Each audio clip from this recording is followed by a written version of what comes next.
Hello all, this is John from EastCoastArmory.com, and I'm here today with a model showcase video for this 1/16 scale radio-controlled Leopard 2A6. The model that you see here was built for commission and belongs to a private collector. Like I mentioned in all of my commission build videos, I commonly take on commission build projects from vehicles ranging from 1/35 scale all the way up to 1/6 scale. As for pricing and availability information, that information would be best by contacting me through the email address listed below, which is info@eastcoastarmory.com. The model itself was built basically out of the box, however did feature a couple upgrades which we'll be going over in this video. First, a quick walk around the model.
The model itself started off as the 1/16 scale full option plastic kit from Tamiya. The model itself is one of the most thorough 1/16 scale kits that I've built from Tamiya. They've covered a lot of the bases which are commonly missed or overlooked on other releases.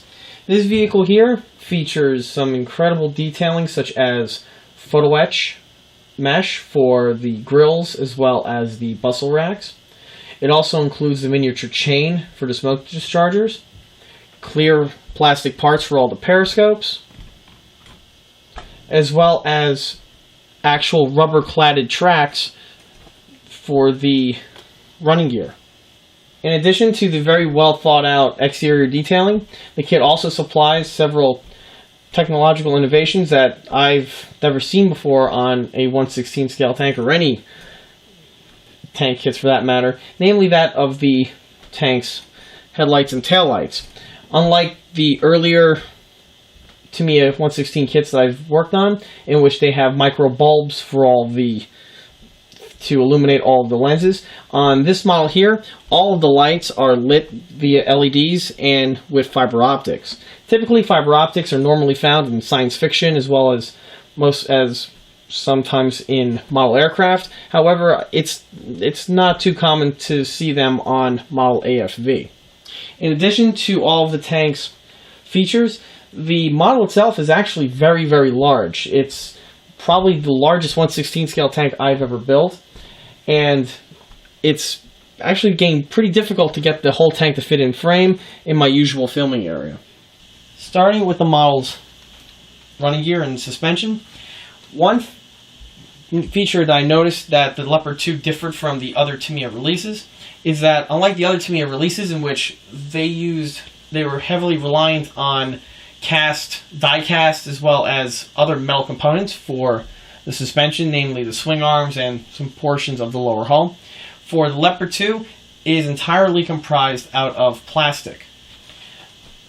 The components that take the load bearing as well as the brunt of the radio control use are made out of ABS plastic, while the finer detailed components and parts that are not susceptible to the rigors of radio control use are made out of polystyrene. From what I've seen, even though a lot of the metal parts were substituted with ABS plastic, the model seems to be very robust and is capable of sustainable radio control use. Like all Tamiya 1/16 scale tanks, the tank does feature a working suspension.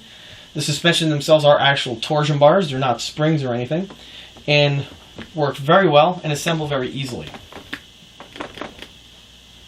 As for the track, the tank comes standard with plastic workable link track, just like on all the other 1/16 scale tanks from Tamiya. However, one unique feature that I've only seen so far on their Leopard 2 is that the pads themselves are actually made out of real rubber, which is very realistic to the real vehicle. This is something that's very new. However, as of note, Tamiya was the first company to do this on their 1/25th scale Chieftain tanks from back in the 1970s. I recently finished one of those vehicles, and that can be found on my video listing. As for the Leopard over here, the tracks come pre-assembled with the pads pre-mounted on. Now, if we notice, the track here has been weathered as per the customer specifications, and because of the weathering and the painting of the track, the rubber pads being permanently installed on the track was an interesting feature to work around and made painting up and weathering of the tracks a little bit tricky. While on the lower suspension, one little quick feature that is found on all modern and post-war German AFV that is commonly overlooked is that of the Zerk fittings on all of the hubs, as well as on the sprocket and front idler. As you can see, on the center portion of the hubs, the small little fitting is painted with red. This is also true for the tank's front idler. However, on the sprocket, the center tooth is actually painted orange.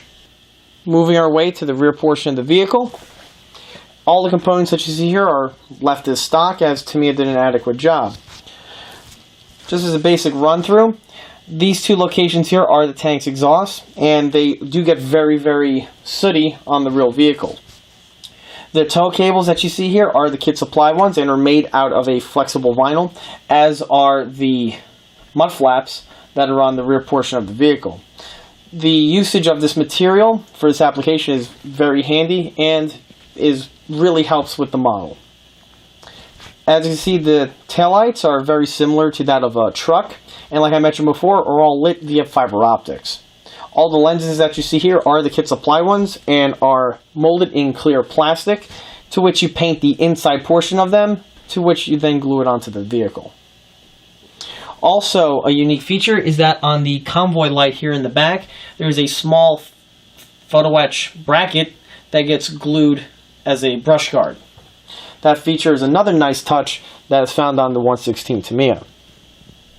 The final little detail to watch out for on these Leopard 2s is that of the rear camera. The Leopard 2 is unique in that there is a rear backup camera, which is very similar to some luxury cars of today. The camera is housed in this little box over here, and the lens is molded into the kit. A simple dab of gloss black paint on the camera lens highlights the camera and is a nice little feature to add to your model. Moving our way to the front of the vehicle.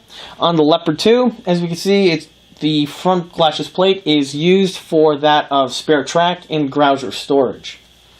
The spare track is supplied with the kit. The kit does supply you with 2 segments of spare track.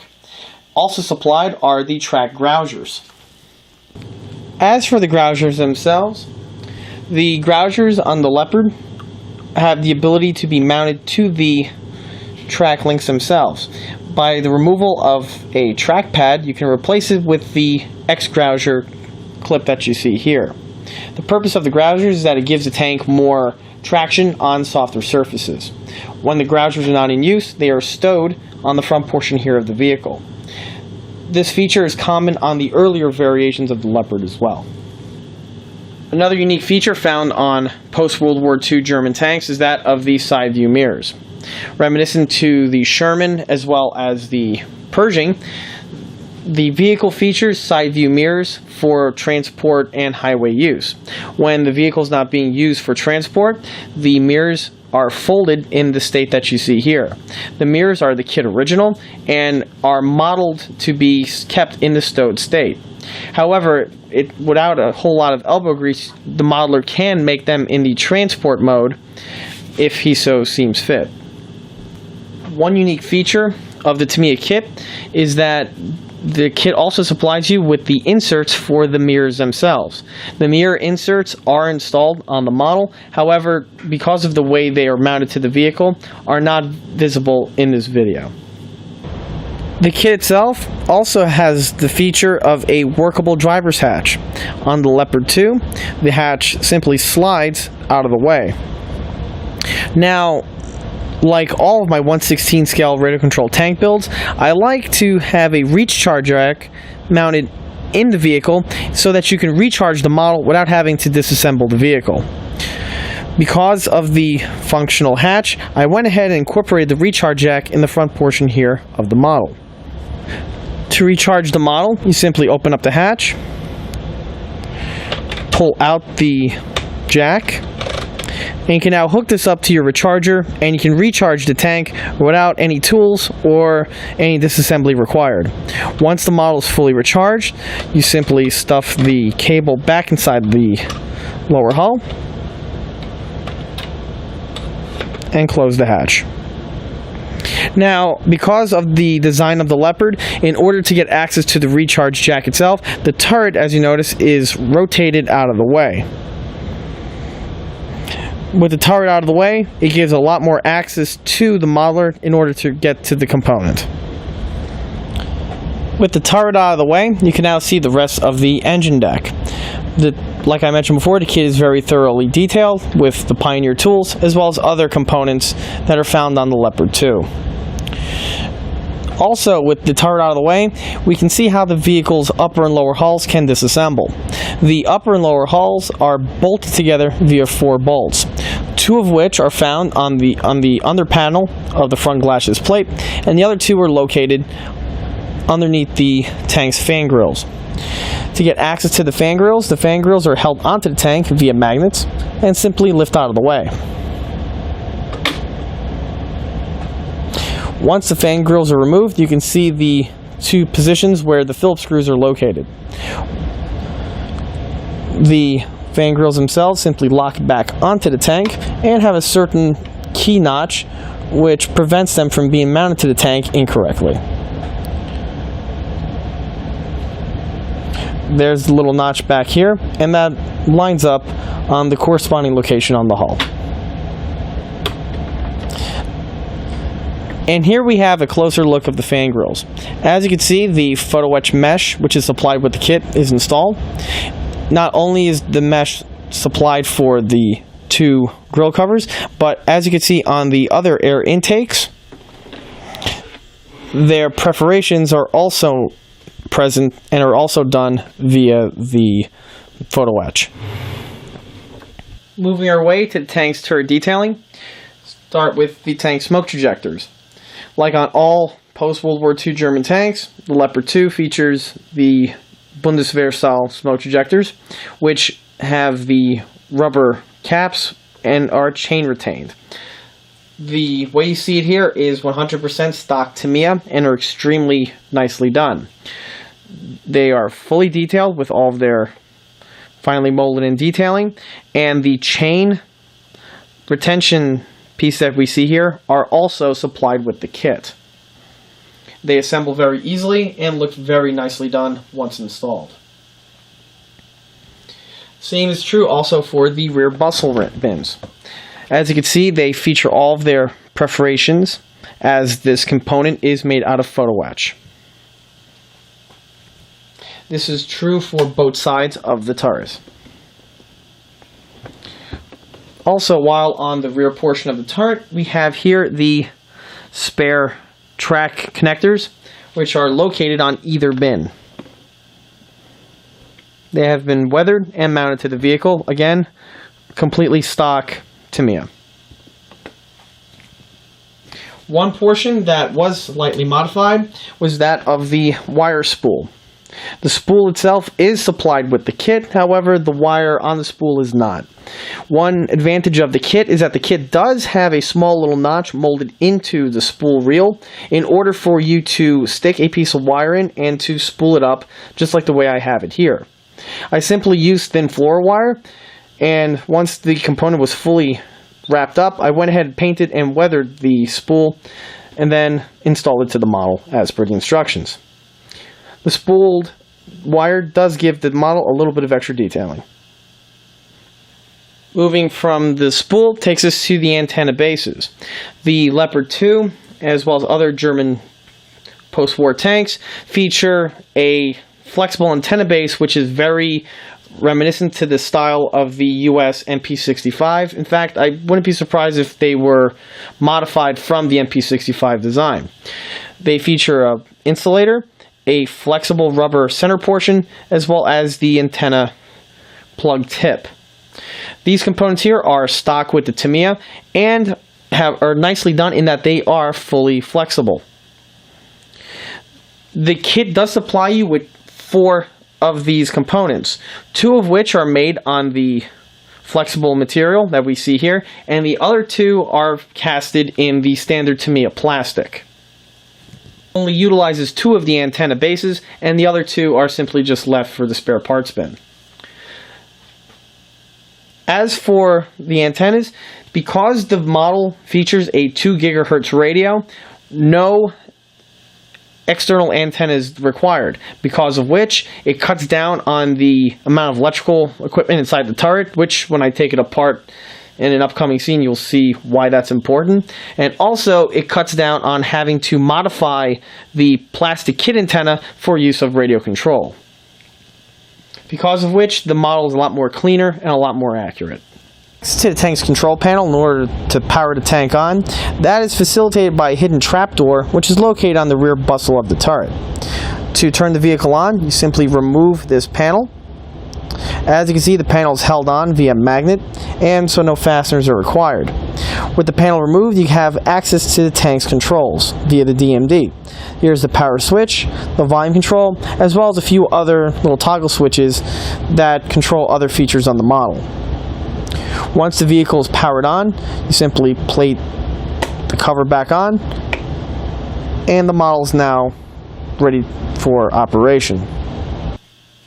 Moving our way to the front portion of the turret takes us to the optic, turret hatches, and indicator light. The optic itself is designed to be fully pivotable and is retained via a polycap, which is standard for Tamiya models. It has a clear plastic insert, and as you can see, as of note, the rim is painted red, which is standard on Leopard 2s.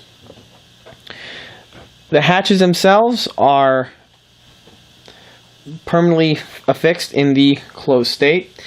The loader's hatch simply can only be mounted open or closed, and it does not have the capability of being made to work.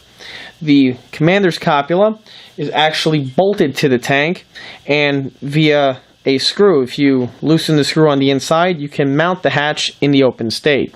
However, it's not very practical, specifically once the model is fully painted and weathered like you have it here.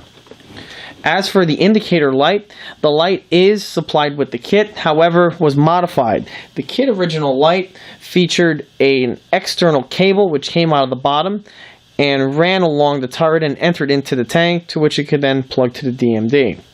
This system is very unsightly and hurts the look of the model. What I did was I modified the mount itself by making the base hollow in order to run the conduit and the wires for the indicator light directly through the base and along the turret's roof. By doing that, it cleaned up the exterior portion of the turret, and it still retains the indicator's light functionality. Moving our way to the tank's gunner's guard box. Just like on the M1, the Leopard 2 features a guard box with opening slats. The slats on the model are fully functional, and they swing open like you see here. Once in the open state, the clear plastic insert is visible from the outside.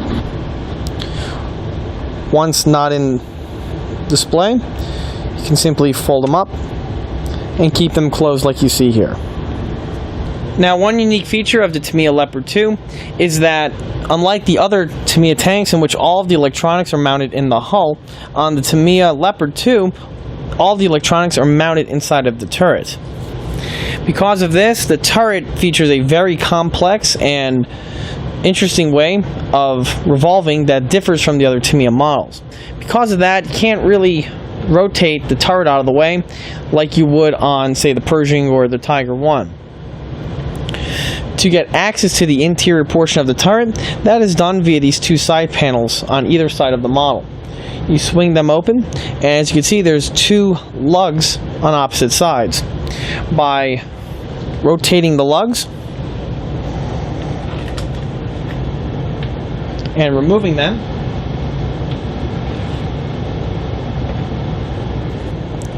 the entire top portion of the turret is removable from the lower pan. As you can see, there's a lot of electronics and mechanical equipment located in the turret. Like I mentioned before, the tank, to recharge the vehicle from the outside, is done via the front driver's hatch. However, if the battery is totally dead, you would need to open up the hatch, the turret here, in order to charge the battery directly. However, this would be a very rare instance in which the battery is completely discharged, as even if the battery is very low, there's still enough volts to get the tank turned on to rotate the turret. To put the turret back on together in one piece, everything simply slides back on, and the locks get reinserted into their appropriate locking holes. A simple twist, and they are then remounted to the tank. Once remounted, the side panels are closed, and the vehicle is back in one piece.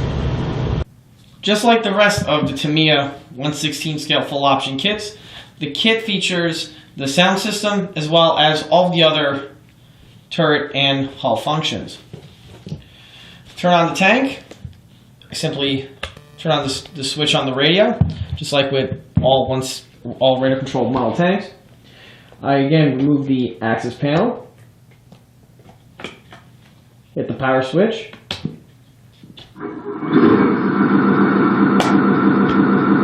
and seal the tank back up. The tank is now powered on. To elevate the gun, that is done with this stick here. This stick also controls all the other turret functions, including the gun elevation, turret rotation, LED for the machine gun, as well as the main gun recoil.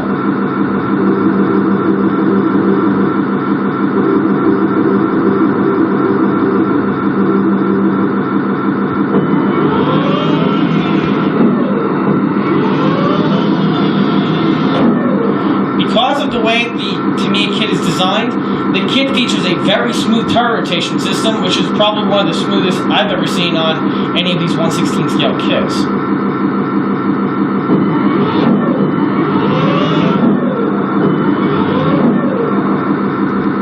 For a machine gun, I go ahead and slide this toggle down and go down with the stick.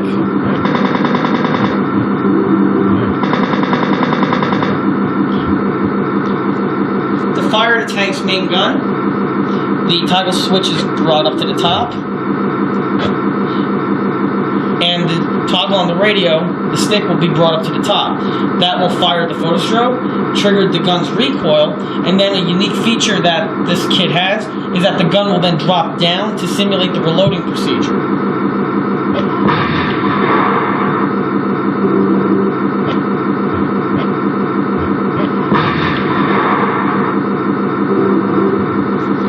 Is also unique in that you can run the tank with its lights on in a few different ways. To get access to the light option, you have to open up the control panel and hit this button over here that says lights. These three options change the way the lights are operated. Once the light is on the first setting, this has all of the lights working, including the tail lights, brake lights,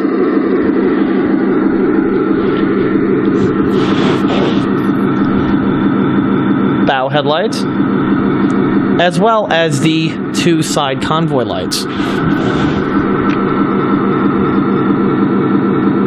The other options include the tank to be run with the headlights off, as well as another option only has the rear brake lights activated when the tank is in motion. indicator dome light is also fully functional. To activate that, you will first put the slider all the way to the left side, and with the control stick, simply move it to the left. That will go ahead and activate the dome light, which will run and blink until turned off. To turn the dome light off, you do the exact same procedure.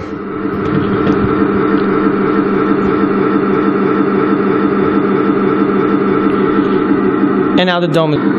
Now that I got the tank running, we go ahead and put it through some of its paces.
And that concludes this model showcase video for this 1/16 scale radio-controlled Leopard 2A6. If you like this video, stop by and like us on Facebook. And don't forget to check out eastcoastarmory.com for more 1/6 and 1/16 scale builds and detail components. Thank you.